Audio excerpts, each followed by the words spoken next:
What's going on, guys? Welcome back to another episode of Stereo Therapy. I'm your host, Lisa, and this is episode 98. On this episode, I was joined by Main Street Detour. I was so excited to get another Pittsburgh band because I feel like our podcast has been such a home for the Pittsburgh music scene. It is so special. I've heard Main Street Detour, I've heard the name, so it was so cool to get to sit down with them. And I'm really happy Shane reached out to me about coming on our show. This episode is out on a Monday because, as you know, if you're listening to this, Friday, their record, Becoming Someone You Knew, is going to be released. And I'm so excited that this record will be out there for all you guys to hear. And I know they worked really hard on it. And I just loved the ability to get to talk about it before it comes out. So it's one of those things that's always fun to see where the band's headspace is and everything. And this was just such a fun conversation about the record, about the creation of the record, and also music and mental health, of course. This was just such a fun conversation. And I really appreciate Main Street Detour for wanting to come on our podcast and talk about this amazing record that they have on the way. So if you're listening to this by any chance on Thursday, tomorrow the record comes out. If you're listening to this today and it is Monday, gear up, go follow Main Street Detour on all the socials, all links below as usual in the show notes. Go follow them. They're a great band, a great group of guys, and I'm really thankful that they came on our show. So let's just get into it. Here's my conversation with Main Street Detour.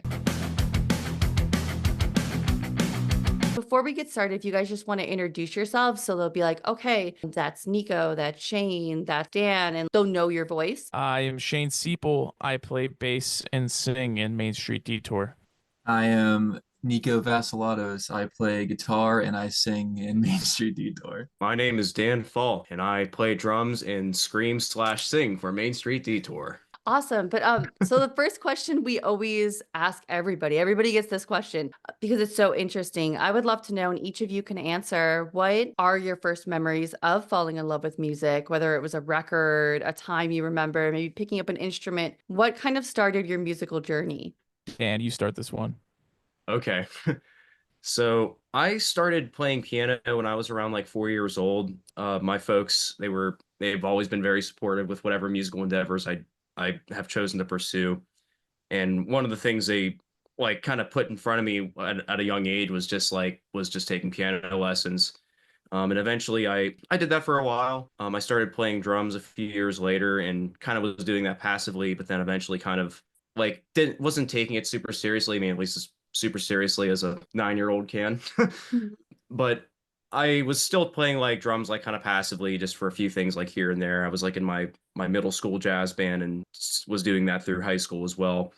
But I distinctly remember being around like 14 years old or so, and I don't know exactly what reignited this love for it again for me. But like growing up, I listened to a lot of Green Day. Green Day is one of my all-time favorite bands, and honestly, one of the reasons why I think I kind of like playing music to this day. But just like kind of like rediscovering at that age, I mean, this is like a 5-year gap. It was like when I was like 14, I was really into them when I was 8, so nothing that crazy. But I think just around that age, there's something clicked for me. Like just watching them, I think like the video of them playing at their high school like was something that really resonated with me because it's like, hey, like these guys are like not too much older than I am, and like I think I could kind of do something like this, and that motivated me to like really like get better at my instrument and start practicing more basically. And that spiraled into me discovering a lot of like the other groups that were kind of like in their scene at the time, and just kind of opened my mind up to all sorts of other music that I just have never previously had listened to at the time. So I don't know. I mean, I think just a combination of my folks being very supportive, love my mom and dad, and Green Day. That's what got me here, man. The big two, mom and dad, Green Day. The pipeline. You are, I think, let's see, Saturday, I had one. The week before that, multiple people have listed Green Day as that first memory of that, or first thing to get them into music. And I think for me, it's like, yeah, like I think about the video When I Come Around and like them just walking. I have a weird image of, kind of weird, but like just such like a vivid image of them walking and just, whoa, what is this punk music? Like, what is this? And of course, someone's gonna be like, that's not punk, that's pop punk, or that's, they're posers now. But like, it doesn't matter. Like that is so distinct. So I think that's really cool that yet another person is talking about Green Day because they are so important. So I love that. And what about you, Shane? So Green Day, very, very huge for me. My oldest sister was in like middle school at the time when like American Idiot was coming out, and like I was like ooh, 5, 6 or something like that. So I just remember that and like all their music videos being played on like TRL, like the VH1 Top 40 Countdown and all that shit. So like, also, this is a random interruption. Is it okay if we swear or not? I probably Yes. should have asked. Okay, No, cool. no, and Cool. I probably should always say that. Gotcha. Okay, cool. So, anyways, Green Day was huge, but I mean, I don't vividly remember this, but my mom always told me whenever Hybrid Theory by Linkin Park came out, like I was chilling in the back in the car seat, like singing along, and like when I was like 3 or 4. So like that was like probably a formative memory for them, for me liking music a lot. But honestly, I'm a self-taught guitarist, so I was very, very late to the blooming of my musical journey per se. I started playing guitar when I was like junior, senior year of high school. So honestly, I've just loved music. I was at every show possible. I mean, I still go to every show possible. Like, just a big live music enjoyer. Yeah, I mean, honestly, as early as I can remember, I loved listening to music. It was never quiet around here. We always went to concerts. We always like played music around the house, just anything like that. And then again, my two older sisters were both in choir, so I had people singing all the time, so I was singing too. So that's just kind of how that went. Oh, I love that. And I respect that you're self-taught because I tried to teach myself guitar a long, long time ago. And my parents, like, I didn't get lessons. So I think that was my downfall because it was like, oh, here's Guitar for Dummies. Here's a little tuner, kind of figure it out. Here's your guitar. And I think that failed me because I'm like, I just don't have that ear. I don't have that. I was also like, that kid looking up tabs for Green Day, thinking, "Oh, I Mhm. could just this can't be this hard. Let me just no." And it ruined it for me. So anyone that can play an instrument or any band I have on here, I'm just like, I have so much respect for you already because I can't even like I gave up and I wish I didn't. But I think that's so cool growing up and kind of where music was all around you because obviously you were going to go that path. And Linkin Park, I mean, yeah, that's so crazy. And I don't know how, I don't know. What do you guys think about the new Linkin Park CD? Have you heard it? Like, what do you think about that and them being back? I I'm have a not gonna lot of go. opinions on that, but Yeah, I was gonna say I'm not gonna go around dunking on them, but I just think some things are better left untouched, and Oh, legacies can get tarnished. I just think the Linkin Park case is a little different because personally, mhm. with me, Chester's the heart of the band and always has been. Again, this is no shade. I'm sure I really haven't listened to the album all too much, the one Yeah. they just put out. I think it's okay at best. I'm not gonna say it's bad. It's just not Linkin Park. So if you go in with the lens expecting it to be Linkin Park, it's not that. So that's just kind of how I feel about that. No, and you're safe here. But again, Chester to me, and too, he's a huge mental health advocate and everything he was and is, and Yep. he's like up here for me. So it's like, I don't know. But I mean, again, they're not going to lose any money on my opinion on that. They're not going to care. So, but Yeah. like, oh, I got to ask this about Lincoln Park. Yeah, yeah. But what about you, Nico? uh, I would say it's a little bit more of an unconventional come up with music. My brother, we had like a computer in the middle of our living room that he would sit at all day and just I came up on like Devil Wears Prada, like Drowning Pools, like Mm, lots of Green Day of course as well, but like it mostly metal and stuff from my brother growing up, and then when I really started falling in love with music, it was also Linkin Park. So I heard Hybrid Theory, oh yeah. and that really changed everything for me. He used to make me like mixtapes. It would be like Green Day, All American Rejects, Hybrid, Linkin Park, and then like random stuff. Cause I was like a child. My parents tried to like slip in like Christian music into there for me too, and it was just. But I think Linkin Park really paved the way for me. Really made something click in my brain. Oh, I love it. And hey, Devil Wears Prada is technically Christian music. They are. They are. They Yes, are. They yes, are. yes. So This is important. yeah. And then you got August Burns Red. If you're into Yeah. that, they're Christian music too. So you've got maybe not the Christian music they thought, but it is. And that's cool. Like no one's ever mentioned Devil Wears Prada. And I think for me, I used to live in Illinois, so the Midwest. So for me being around there with Devil Wears Prada, it was like they would come all the time to Illinois and like little shows. And so many memories of just hearing that and being like, what is this? Like, I don't know if I should like this, but I do. And it's really like, and that's interesting that you grew up kind of with that. And then what Main Street Detour makes the music and how different that is, and how Oh, like yeah. that's really cool. You can have all these different, even different than Green Day, right? Or Linkin Park. And that's really cool to like hear those influences and then see what you made. And now it makes me want to go back and listen. Like, can I hear anything like musically, maybe? Like, is there anything there or lyrically that like is from those bands? I don't know about Devil Wears Prada. I don't think about it, but like that's really, really cool. And I mean, obviously, we have to talk about Pittsburgh and the music scene.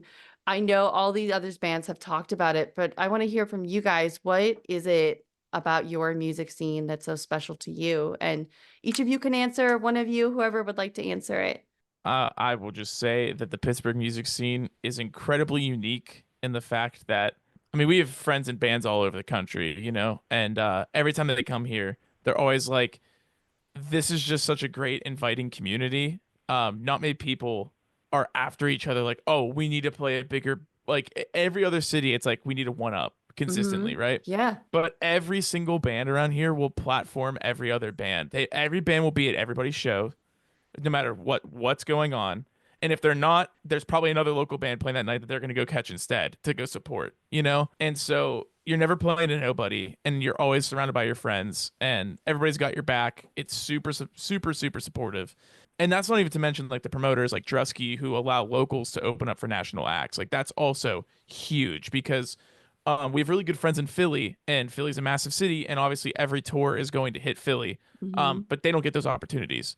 The promoters just don't do that, and half of it's owned by Ticketmaster Live Nation, so like they don't get those opportunities. So like even on the promoter level, they're such big advocates for community, and it's awesome. We're really happy that we fell into our little niche here, and we've made so many great friends over the years playing in Pittsburgh, and we love them to death.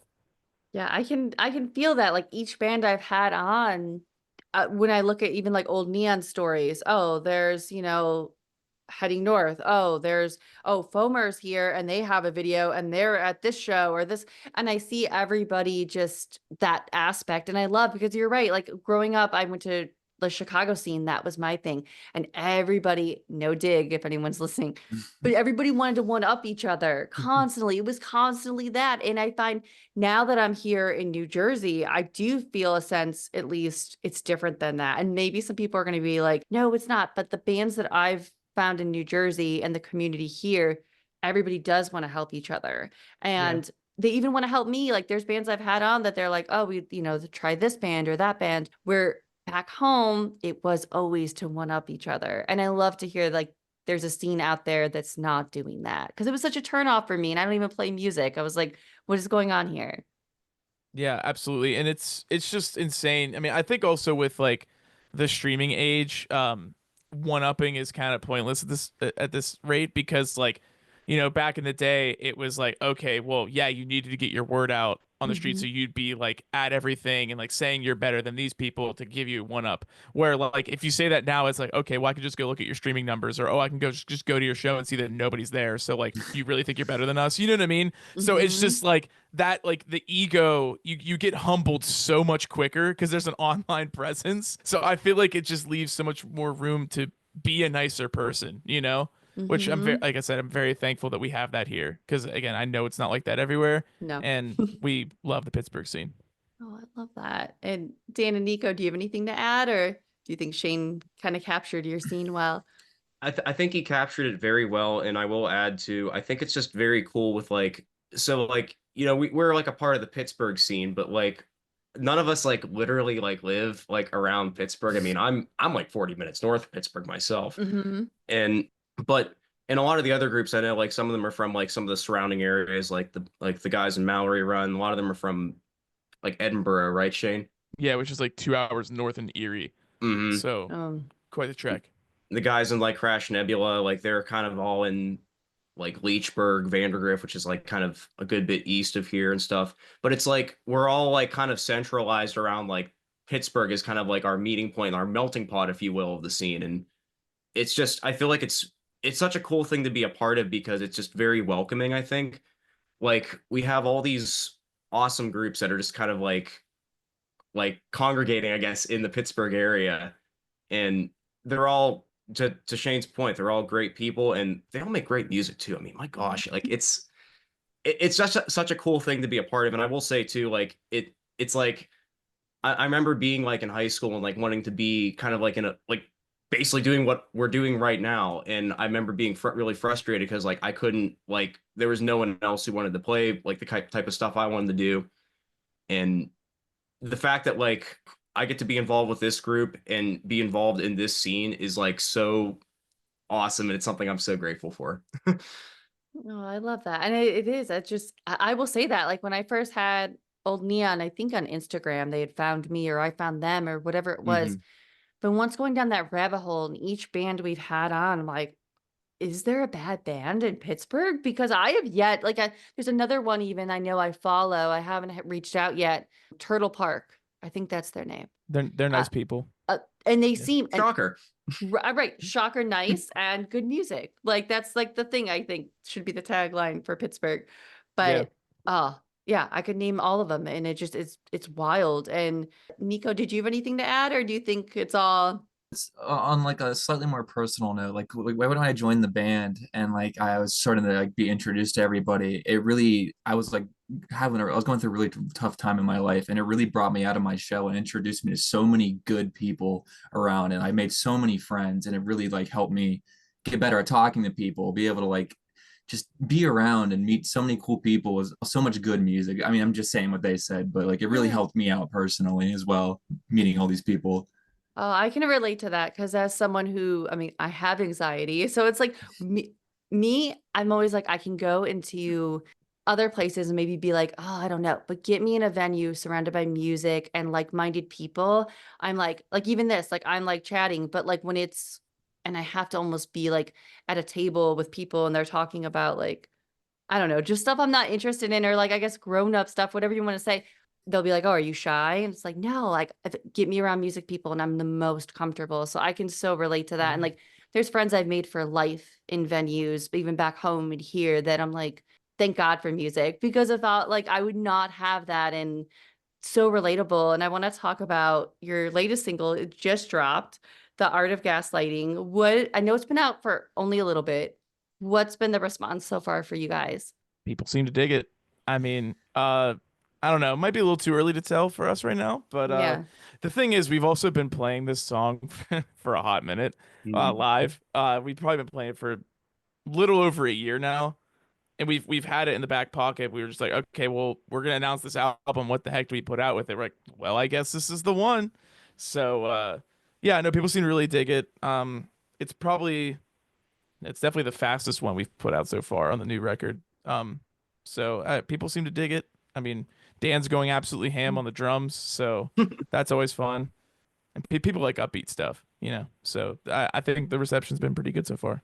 Yeah, no, the first thing I gravitated towards was the drums. And as much as I'm not a drummer, it's something like that's what the band Goalkeeper, that's the same thing. The way Cody plays his drums and everything, I gravitate towards that. And then much like this song, I was like, oh, that's really cool. Like, and I just love the overall sound. And it kind of, I got hints at least throughout your whole music catalog of like modern baseball-esque in a That's way. exactly what we were Yes. going for. Yes. Yeah. So I'm like, I miss modern baseball. And I'm like sitting there even today, I'm like at the gym and I'm like, what do they sound like? I have to think of this. So I'm on with you later. And like literally two hours ago, I popped it back on again. And I'm like, it's modern baseball. I hear hints of modern baseball in here. This is nice because I miss that band so much. So this is really cool to have this sound. So I was like, oh, I got to ask if there's any love for modern baseball or any influence of that, because I definitely hear it. Probably my favorite band, to be honest. Oh, they're the one. Everybody else has reunions. We got all these other bands. When we were young, why don't they have modern baseball? Like, We need modern baseball. We need title fight. We yes. need Marietta. Just the whole Man Philly overboard. scene. Man Yeah. overboard. Just get everybody Ivy. back. Oh, Yeah. yeah. That's a little older though. But say no, a title fight, that's one too. Like, I don't know if it'll ever happen, but I'm like, hey, we're on the East Coast, so we might have that edge to make it happen and see it. And obviously this single, you have your album coming out in December on the 13th. What was that like creating this record? And what are you excited about once it's going to be out next month? Like, what are you really looking forward to? I'm excited for it just to be done and out and Yes, over with. I'll echo that. Yeah. It's something we've slowly chipped away at over the course of like 2 years. Yeah. And I think the thing like that we all kind of feel is it's like we're all proud of the effort that went into it. We're all proud of the songs, but I think we're also all like, let's get this out and let's work on some more songs too. Yeah. That's Ride off the 100%. coattails for a little bit and just relax for a little bit. Of course. Yeah, right. Like I think about me, like even asking that question or thinking about that, to me, even seeing a release date, it's like, oh, it's going to be out. But Mhm. you don't know the behind the scenes, how long that's taken, how long you've sat on it, how long you've worked on it, any challenges. So for me to be like, oh, what are you excited about? And it's like you guys just said, for it to be out, for it to be, how many bands have said that same thing? Because yeah, you've probably been sitting on it for a while versus like me, that's like, oh, great, that's like a month away, like less than a month, that's got to be exciting. But me not knowing the work to going into making music, and I guess, were there any challenges with it? There were plenty. Uh, I mean, with Carter coming into the band, it was kind of this we were at this weird interchange where we knew we needed a fourth member because we originally had four. So like our live shows, I'm not saying they were suffering by any means, but they couldn't have been as elevated Mhm. without a lead guitar player playing live. And so, we met Carter, brought him in, natural fit, but we also were at this point where we had, I think, everything but two songs done for the record. And I was like, well, I don't want to tell this guy he can join the band and then say, hey, you can't write because we're going to finish this record first. But weirdly enough, he just kind of came into the fold and was like, oh, hey, like he just naturally fit. He was like, hey, why don't we try doing this instead? And like suggesting stuff right off rip, which was awesome because like I thought it was going to be like, I didn't want to be a dick and be like, okay, dude, you can come watch us record. You know what I Right. mean? Yeah. That's so awful to say. It's like, I want his input, and like he just jumped right in and like did that. It was awesome. So as what I thought was going to be a challenge really wasn't. But then obviously, with the last song on our record, is in this weird tuning, and that was probably the biggest challenge out of everything we've recorded, is because that thing kept going out of tune. Dan, I don't know how many times you tried tracking the drums. I'm sure it was a lot. It took me. Honestly, the drums weren't too bad, but honestly, I think we spent more time than anything just trying to remember what damn tuning that song was. I still Yeah. don't know. I still don't know. It's bad. It's just the So- American football tuning with the FACE. What is it? FACE. FACGCE. ACGCE. Yeah. Thank you. It's that down a minor third, so the lowest note's a D. D. Yeah, voice but it crack. was just like, it was a nightmare fuel tracking that song. And like, again, it's personally my favorite on the record, but it took so many sessions. And so like I want to put my head through a wall through a lot of them, I'm not gonna lie. But like we grinded it out, we did it, and definitely a lot of challenges. Oh, I mean, just even like our personal lives over the past 2 years as well too, which is what a lot of the album reflects. So yeah, I mean, I think overcame a lot. And again, we did all this ourselves too. I mean, our buddy Pete, big shout out. He's actually from Jersey. Okay. He lives in LA now, but he mixed and mastered it for us, like completely remote. We appreciate him so much for that, because I don't think anybody would have put up with our shit for 2 years of just saying, "Hey, can you mix this for us?" Like out of the blue, like, "Oh, hey, here's a song. Oh, here's a song." 3 months later, "Oh, hey, here's one more." Like he really did such a great job with that, and I'm very happy with how it turned out. Oh, yeah, like, I can't imagine, like, again, like, just the time and hearing how long and what it takes, it's like, that's why, again, I respect anyone that's in a band, whether you just play in a garage or you wanna be bigger or you're in a scene or you even just love to enjoy to play it, because it's like, everyone I have on here, each release they do or anything they do, I'm just like, "Wow," like, here I am just listening to it like, "Oh, this is really great," and not realizing, and now I think maybe I'll pay more attention to, like, wow, let me appreciate this a little more because of probably what it took to get that perfect sound there and do that as a music listener. So, and even talking as a band, we're in this social media era. TikTok, even for me with the podcast, TikTok is like king. You have to promote yourself. I hate content creation. It's the bane of my Preach. existence. I hate it so much. How do you handle that as a band? Because it's like, even if you don't like to do it, it's almost like you have to do it now. because that's how you're seen. Like maybe in your scene and locally you can be seen, right? But for the most part, how do you guys handle that need for social media? I can confidently say that I hate social media promotion more than most things on this planet. Hmm. I will say Nico does help post on Instagram and whatnot and helps me with some content creation there. But on the other side of it, I'm doing almost all of the other stuff. So with TikTok specifically, we have tried I've tried making, hey, here's me playing bass to a modern baseball song.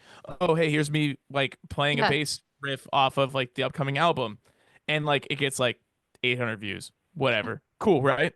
And then I'll go in there and I'm like, oh, hey, haha, Mom Jean's funny shit post. Okay, there's 30,000 views and like Yeah. a couple thousand likes. Okay, so I'm just going to put zero effort into what I'm going to be putting on TikTok and our name's attached to it. So Yeah. hopefully they just click that little link tree button and they go listen to our music, because anything that involves promotion for us will not ever break through because the algorithm is so messed up. Oh, So I don't take myself seriously on TikTok at all. 100%, because that's the thing too, is me. Like, for example, I'll post a clip where I'm like, I really love this clip of this guest. I want people to go to this guest. I made sure I clipped it perfectly. Like, this is funny or this is like whatever meaningful. And it'll get like whatever views. And then I post like literally just now, a little bit ago, I posted something where I'm fake drinking a coffee cup and saying that I'm disassociating with heavy music. And already immediately repost, rebound. I'm like, okay, no one's going to my podcast. I can't break 300 followers on my TikTok. I try. I'm like, hey, you know what? Here's the link. Just copy it because you can't even click on it. I'm not there yet. But hi, Carter. How are you doing? I'm here. Hello, I'm good. How are you? Good. He's here. Good. Good. I mean, and you can even join in. So we're talking about social media as a band and like that where it's at right now, right? You have to promote on social media. I don't know. I guess we'll just ask you, like, what do you think about social media and promotion for being in a band? I mean, it's kind of annoying to be honest, because it's hard to ensure that people will see it, and I don't know, it's hard to tell everybody about it. I don't know. It's like it's not like it's like people have to like find it, and people have to like go and search for it most of the time because it's kind of like not always like at the first thing of their feed, because people don't always like scroll on Instagram for like ever. People just like open up Instagram and look at the first thing and then go to stories or whatever. So it's like really hard to network enough to get it going. But I feel like once you have the community that gets it, like that appreciates you enough to like push your events as well, then you can, you have like a network going. I can definitely agree with that. I mean, I will say at least for me, TikTok has been the friendliest place and the easiest place where I've met a couple people where they're like, "Oh, I like your podcast. Oh, I'm going to go check it out, or I'm going to push this. It's really cool." Where like Instagram, I can't figure it out. I don't know what's going on with that. Yeah. And that's why I feel for bands because yeah, I want to push a podcast, but if you work like you guys are talking about on this record and you're really excited, you want people to hear it, that's tough dealing with that algorithm. And it's like you'll get either like hidden or if you don't use the right hashtag, and then it says, oh, you posted this time, that time. Like, I'm done figuring this out. So I always like to ask bands like where they feel because I hate it. I think it's the worst thing ever. And Yeah. I wish I could just put it out there and like people just find it. But If you don't already have an established fan base, it's hard to like network because it's like no, the algorithm doesn't favor zero views. No. Like you have Unless to it's a have something meme. to start with. That's true. Yeah. If it's a Unless meme, it's a meme. Yeah. you're good. Yeah, that's true. And So Dan, irritating. yeah. Oh, no, it is. And I'm glad that the views are similar in here because I'm like, I can't be alone that this just sucks. Dan or Nico, do you have anything to add or do you think everything was kind of said already? Yeah, I hate social media. I've had some days where I'm just like, I hate this shit. I can't take it anymore. I just want to delete all this shit and Yes. like go run outside in the forest or something. Like, Yeah. I don't know. Like, but it's like Been also at the there. same time, it's a necessary evil. And as a musician, it's like if you are completely absent from any of those platforms and you're doing it's hard to get anywhere basically. It's just something we have to kind of navigate and ultimately deal with since we're trying to do the things that we're trying to do. So And Nico, I have to anything? agree Yeah. with everything said so far. I feel we all have a mutual hatred for this. None of us want to do it. It's just like No. we just have to. And it's gotten to the point where like every single post I make on Instagram has to have like a meme in between each single like it's like a stupid picture. Here's what's happening. A stupid picture. I always have to add a stupid song. Like, Mhm. and if you don't do that, it gets no likes. Like I made a post that was just a tour poster. It was like 40 likes, and then I put a picture of like I don't even know. It was like I put a picture of Cheez It Ranch, and it got like 170 likes, and it's like what you have to play the system anymore, and it's just it's so stupid. It is, and it's like that even goes today. Like today, I posted a reel, and it was like a really like about an episode tomorrow, and I was really excited about it. And I'm like, shit, this only got like 2 or 3 likes. And then yesterday, I posted something stupid, and it's got like 40 likes or whatever. And I'm like, Yeah. so you guys do see my stuff, or maybe you don't see it. Like whatever it is, like someone is not pushing me wanting to talk about like mental health awareness and music. I guess they don't like, even though it's a podcast page. So I feel you. It made me so mad last night when I saw 40 likes. I was like, what is going on here? But obviously our podcast is music and mental health. So and each of you can answer this question too. How has music played an important role in your mental health and been an aid to your mental health? I'll take this one first if you guys just want to follow suit, however you want to do it. Well, I mean, it is kind of funny just to kind of paint a picture here. A lot of people do consider us a pandemic band because prior to the pandemic, we didn't really have much of a platform. But Mhm. like 2020 and onward, we have been. So with that, we started out pre-pandemic and we're like, oh, this is really exciting. Like this is fun. And mind you, Carter and Nico aren't in the picture quite yet. This is Dan and I, and then our 2 previous members. We're having a lot of fun. We're just starting to write our first EP. This is great. And the world shuts down. Mhm. And that was incredibly discouraging, not just in oh, I can't see my friends, I can't do this. Well, okay, now the thing I love might not actually ever come back. Yeah. It was an incredibly horrible time. All of our favorite venues around Pittsburgh were dropping like flies because nobody can get funding for a place that wasn't having anything going on. So for me personally, that was an absolute like devastating blow to my mental health because I loved going to shows, seeing everybody playing the shows even too. And again, we weren't playing anything great. We were playing like some schmuck spot with like 20 people in it, and it's the same 20 people who showed up last week when we did the same thing. Mhm. And like, but that was still just like what we needed. You know, it was an outlet. And I think with this new album that we're putting out, I think I could speak for everybody that we all put whatever the hell we were feeling at that time. Every song is a snapshot of whatever we were feeling at whatever time in the past few years. And it is such a genuine reflection of what was going on. And I'm very happy that we've had this outlet to be able to pump that out, especially with a lot of the songs that are a little bit more personal for whoever wrote them. It was just great to get those out there. And I'm so excited for people to be able to, peel back the onion and see the layers that were going on there. Yeah, I mean, I can relate to that too. Like, even not being able to go to shows, that really is where my mental health took a dip. Because again, like I would go to shows at least, I mean, whenever I could, and not having that was, I mean, I don't think people talk about that enough, where like everyone wants to say, oh, lockdown, whatever you want to call it, but like you literally couldn't go to these shows. And then it was a while before even any venues, and then some venues closed, like, just so many things. And I would love to know, because you brought it up a little bit, Shane, is there a song that you're most excited to have out on this upcoming record? Yes, so it's actually the album ender. It's a song called Stepping Stone. That is probably, besides Killing Me that came out previously, the most vulnerable I've been in anything that I've written.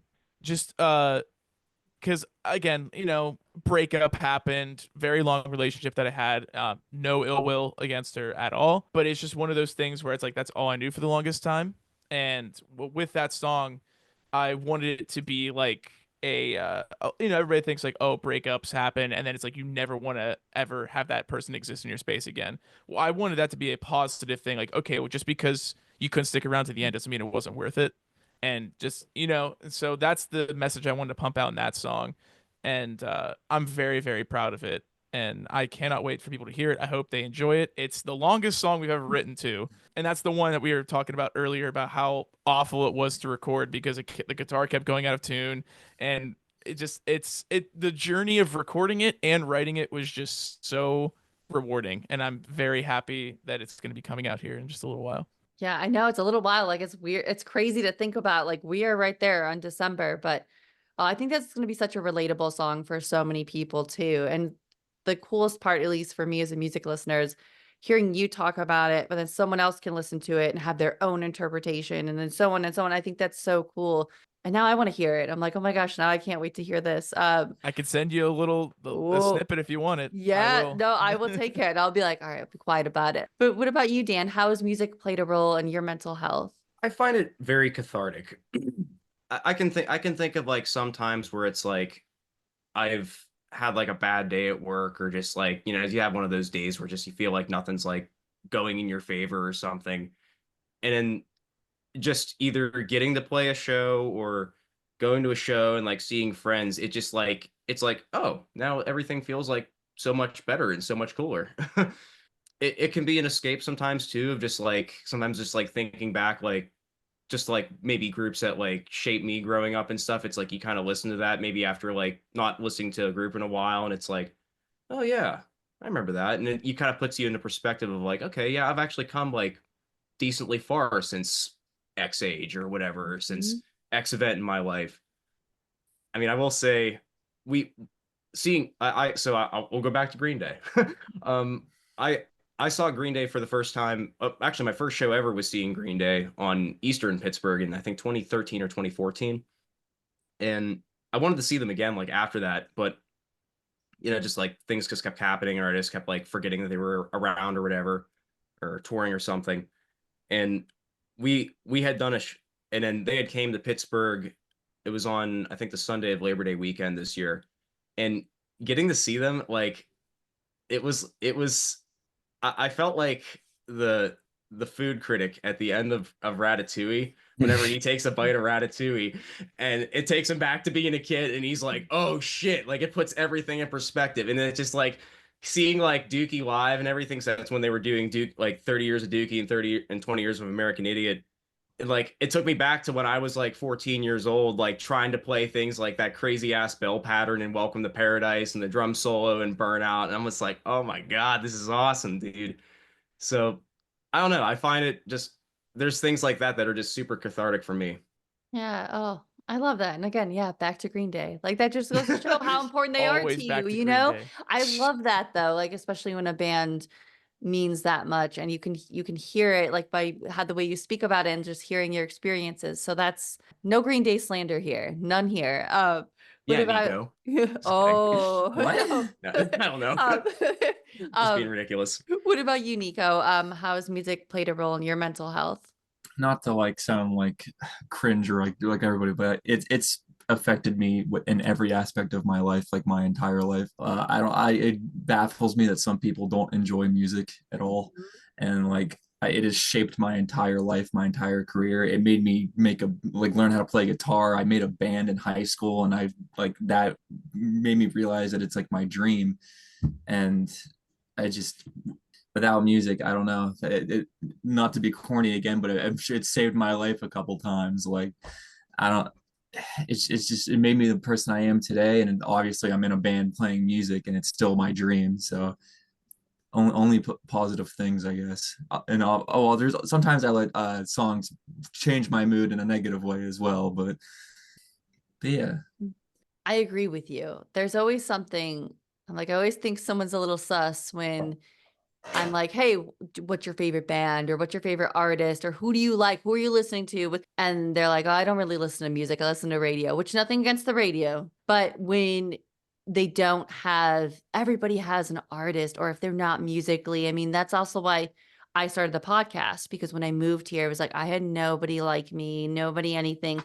Yes, they liked the Beatles, they would talk about, but it was like things they didn't feel music like I did, right? Or like anybody in this room does, it's like it's weird to me when you don't feel that way about music. Like it's just weird. So I can relate to that for sure. And what about you, Carter? For me, it's mostly just about the memories I have connected. I feel like with the sounds, I like I feel like whatever band I really get really hyper fixated on one band for a while, for like 2 weeks. I feel like I really listen to the one band, like their whole discography, I'll just like dive into. So like whatever band I listen to and like go back and listen to, I'll like think of my whole life at that time and like the situation I was in and the circumstances or whatever I was thinking about, whatever I was dealing with.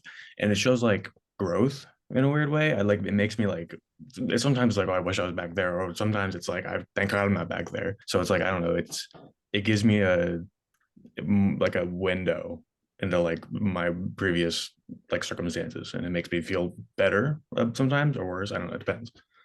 That's Yeah. deep, man. Dude, I feel that so hard, Carter. That's Mhm. so true. Thanks, man.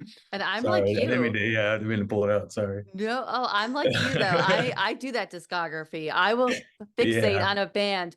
That's why I'm always like, oh, what's my Spotify Wrapped gonna look like? Because Yeah, sometimes, yeah, sometimes I I get fixate on some bands, or like, especially if I have a band on and I'm like sitting down and I'm listening to them and I'm like, oh well, duh, that month I had so and so on or whatever. right. But there was a while, like a couple months ago, I went back to like the band Turnstile. I was really into Yeah, Turnstile, fixated on that album Glow On like it was right. nobody's Oh, business. And exactly. Yeah, I'm yeah, like yeah. sitting there, I'm like, wow, I'm down this rabbit hole of Turnstile again. And what that record was, it 2021, maybe Yeah. something like that. So Yeah, when I first got into Turnstile, it was like, but the Glowing was like my whole only thing I listened to for like, like 2 days straight. It was just like, yeah. I don't know. It just like gets a hold on me. It's like, I don't know. It's the only thing I can absorb. I don't know. Yeah, it still does. Like again, Yeah. maybe it was the other day even. I was like, all right, I'm going to try and work out for my mental health. I know they say it's good, whatever, everybody on here, whatever, but I put it on. And I was like, oh, here I am. And again, as of today, I'm still down that rabbit hole of Glow On. Yeah. There's something in there. They put something in that record. I'm convinced. But Exactly.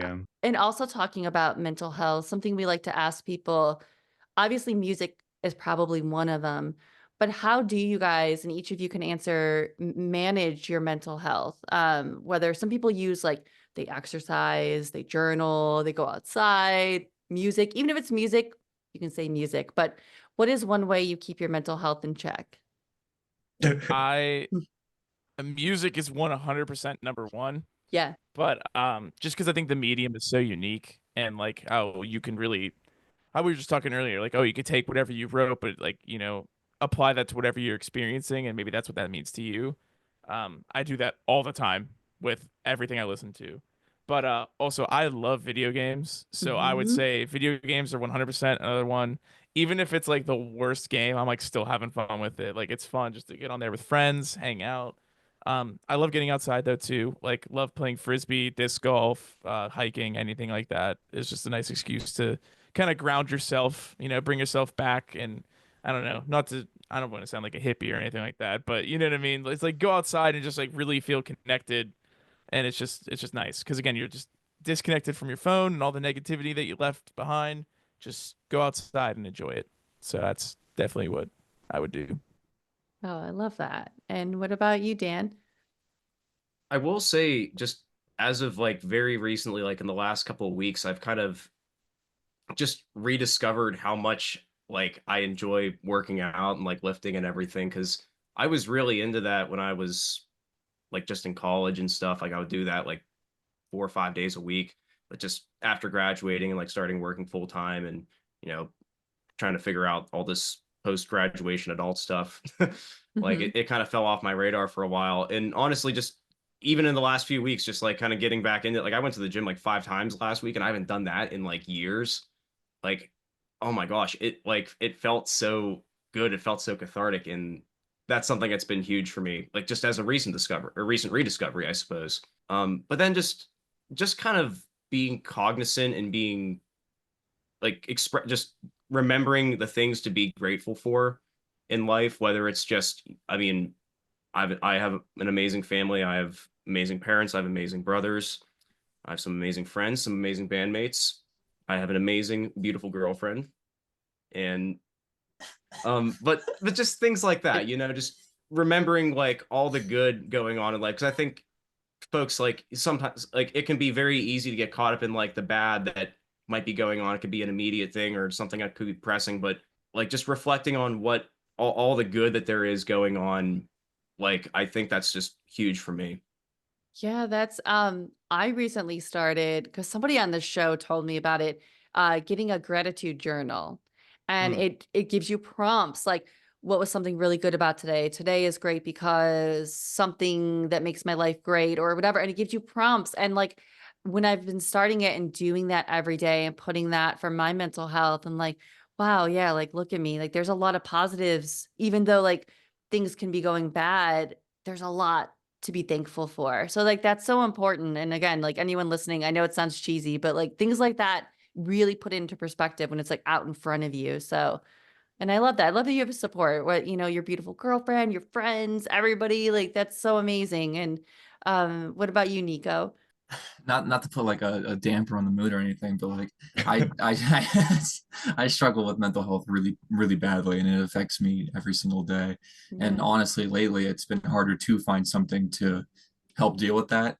But I've been finding a lot more joy in like kind of revisiting stuff I enjoyed as a child. Like not to copy Dan, but my beautiful girlfriend, she wasn't exposed to a lot of like pop culture or anything growing up. So I've been feeling a lot of joy reliving, you know, like showing her like games and movies and stuff that I played growing up. Like, and I get to experience that again, and she gets to experience for the first time. So I'm kind of living through that a little bit. That's been helping me out quite a bit. And like Shane said, love video games, Hmm. love playing music. It's nothing better than just like putting on your headphones, going on a hike outside just by yourself, and just like gives you time to think and take it all in. But yeah, it's Yeah. that's what's been helping me the most lately. Yeah. Yeah. And I love your honesty in that because sometimes it is hard. Like even me, it is hard to find something when you are really going through it and you're struggling through your mental health and going through it to be like, all right, let me go outside. Because sometimes when you are struggling with your mental health, you don't want to do anything. So can totally get that. In video games, yes. The only thing they've been bad for my mental health is when I play Mario Party and my fiance kicks my ass in Mario Party. Yeah. That's when it's not good for my mental health. And I'm pissed and mad, especially the new Mario Party. It's fun, but that's when it's bad for my mental health. But I love video games too. And it can be fun. But yeah, no, when you play the mini games and it's like they win on some stupid little thing and yeah. You can go all about Mario Party. But what about you, Carter? I think for me, it's mostly just talking to people. Like I feel like I try to be honest with how I'm feeling or like with what's affecting me with like any of my friends. And like I feel like if most if not all my friends are pretty emotionally intelligent, and it's like really nice to have a community around me where I can just like reach out to anybody and just be like, I don't know, this is dumb and it's annoying me, or this is making me Mhm. anxious or whatever. And it's like, so I what, just whatever. And like I can just explain the situation, and then, I don't know. And like even like video games, stuff like that, where it's like I can play video games with someone like however far away, and I can, have a great night and like talk about things. Like I don't know, it's just like communicating with people that I enjoy being around, and like getting my ideas out of my head so I'm not so alone in like what I'm feeling is the best that thing that works for me. I don't know.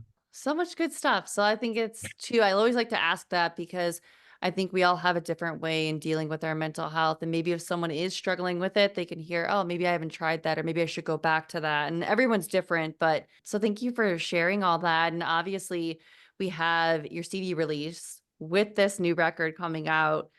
I know that has to be exciting. What are you guys looking forward to playing that show next month? It's awesome because literally three of the bands opening for the show are like some of our best friends in the local scene.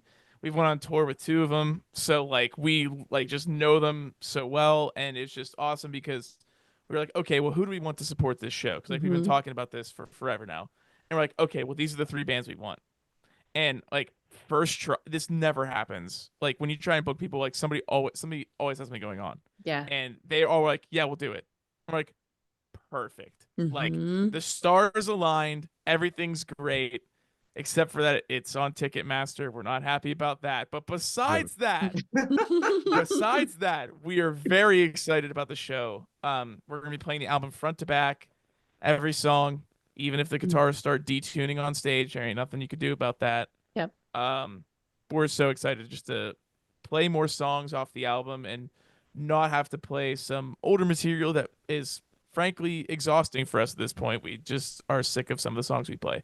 And I think that's natural. I think a lot of musicians go through that. So it's just we're happy to rotate some new stuff into the set.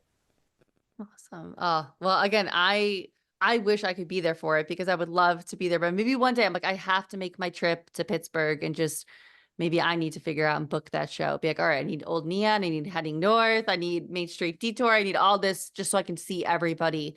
But this has just been so great to have you guys on and talking about your music and mental health and all that good stuff. And before I let you guys go, I would love to know, I'm going to post all the links. Everybody can find you guys. But for some reason, if someone likes to just listen, like, hey, where can I go? Where is the best way for people to find you guys? I would Instagram. say, well, yeah, Instagram if you want to stay up to date on everything we post. But in terms of streaming services, we're on every single one of them. On So, I mean, Bandcamp yet. no, Bandcamp. okay, all right, all right. We're not on Bandcamp, but every other Yet. one. I want to make this very clear too. This is news. I have not told anybody yet, but we are on Roblox because Ooh. What? yeah, What? they have in DistroKid there's an option to submit it to Roblox. What the hell does that even look like? So if you play Roblox, Oh, you can listen to Main Street Detour. Oh, I don't know if I like that. Hilarious. oh my gosh. Oh, yeah. No, you'd be surprised too with Bandcamp. Yeah, how many people are like, yeah, we're not on Bandcamp yet. We're not Bandcamp yet. So that seems to be the unanimous thing of anyone that comes on here. There's a couple, but for the most part, nobody's on Bandcamp either. But Roblox, I've never heard that either. So I mean, Yeah. we've got No something problems new either, here. yeah. It Wow. was Wow. news to me because like when we were putting out the singles, that was not an option. But when I put out The Art of Gaslighting, I was Yeah. like, what? Roblox. Yeah. I was like, Roblox. Roblox? Oh The my art gosh. of Roblox. Well, we'll take it. But oh my gosh, this has just been, again, this has been so great. I'm so excited that I have yet another Pittsburgh band and you guys were so fun. So I loved this conversation because you never know who you're going to get and there's no dig on anyone, but you never know who you're going to get. And I've loved this conversation. So I appreciate you guys taking time for me on a Monday and wanting to come on. Thanks for having us. Thank you for having us. And all right, guys, that was my conversation with Main Street Detour. Again, such a great conversation. I'm so excited for this record to come out on Friday. If you're listening to this for some reason on Thursday, tomorrow the record comes out. So Friday the 13th, we have Becoming Someone You Knew out. And I'm really excited to hear it after this discussion about this record. Such a great time. I truly appreciate all the bands that come on here. So this was definitely a favorite of mine. I hope you guys enjoy it too. All links below. Go follow Main Street Detour and links to find us as well. And remember, if you are enjoying this thing, please give us a follow and subscribe. It helps support our little show, and a positive rating and review. It goes such a long way. We cannot thank you enough. We truly do. I know we say that every episode, but I truly, truly mean it. As for our show, we have one episode left of this year because we're going to be taking a 2-week holiday break. I just think that with all the holidays coming up, there's a lot going on, but for some reason, if you want an episode, I've got episodes. So let me know what you're doing. But as we gear up for the new year and all that, and this year was such a special year for our podcast, we cannot thank you enough. All the support, and I hope you guys have a great rest of the week, and I will see you guys next time. All right, bye guys.